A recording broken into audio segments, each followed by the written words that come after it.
I had always loved camping, and when my two closest friends, Johan and Eric, invited me to spend a long weekend in the Swedish woods, I couldn't say no.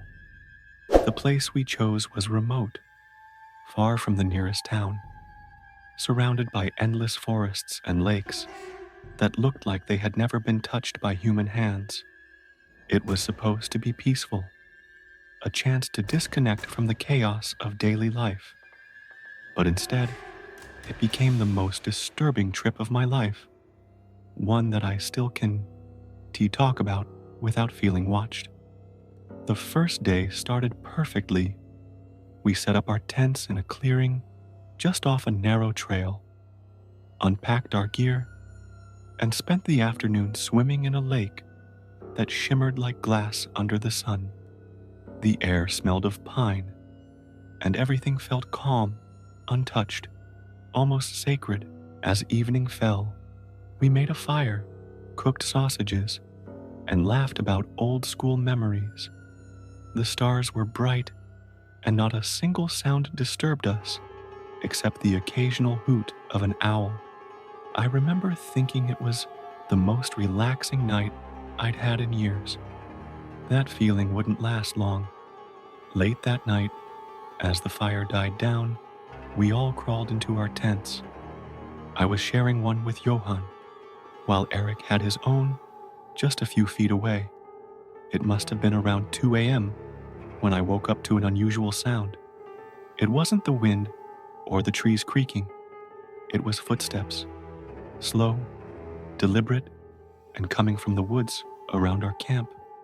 My first thought was that it might be an animal, maybe a deer, but the steps were too heavy, too measured. My heart pounded as I listened, and when I looked over at Johan, I could see in the faint moonlight that his eyes were wide open too. He'd heard it as well. We didn't move. We didn't speak.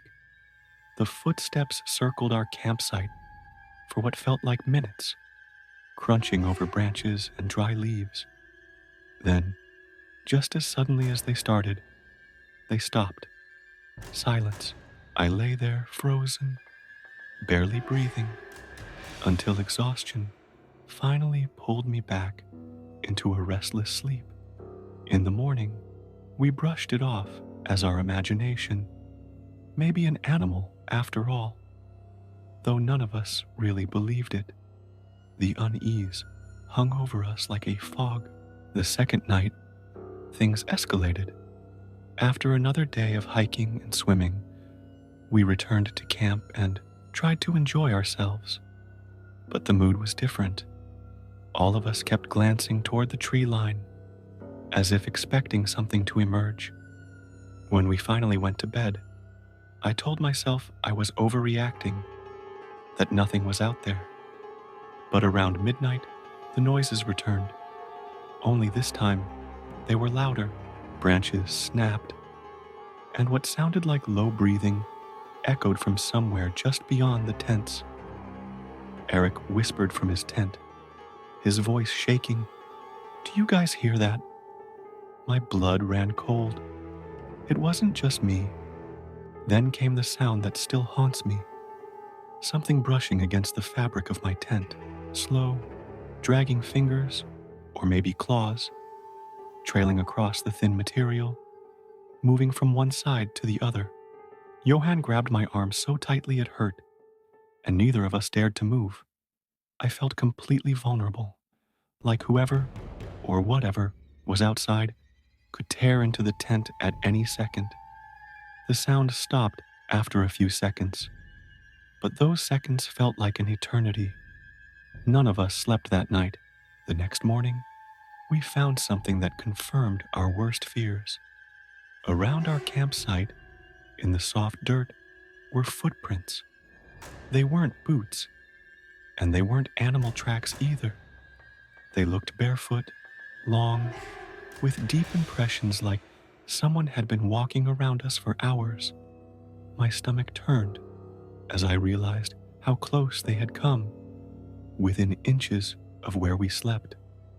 Eric wanted to pack up and leave immediately, but Johann insisted we stay, saying it might just be some local messing with us.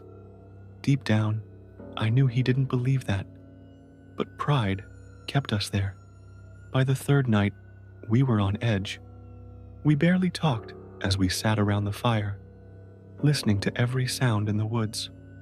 When the fire finally burned low, we sat in silence, waiting. And then it happened. From the darkness, just beyond the glow of the flames, two eyes reflected the firelight. They were too high off the ground to be an animal, too steady to be anything but human. None of us moved. None of us spoke. The figure just stood there, watching us, half hidden in the shadows. My mouth went dry, and every muscle in my body screamed to run, but my legs wouldn't obey. After what felt like hours, the figure stepped back into the trees, disappearing without a sound. That was enough.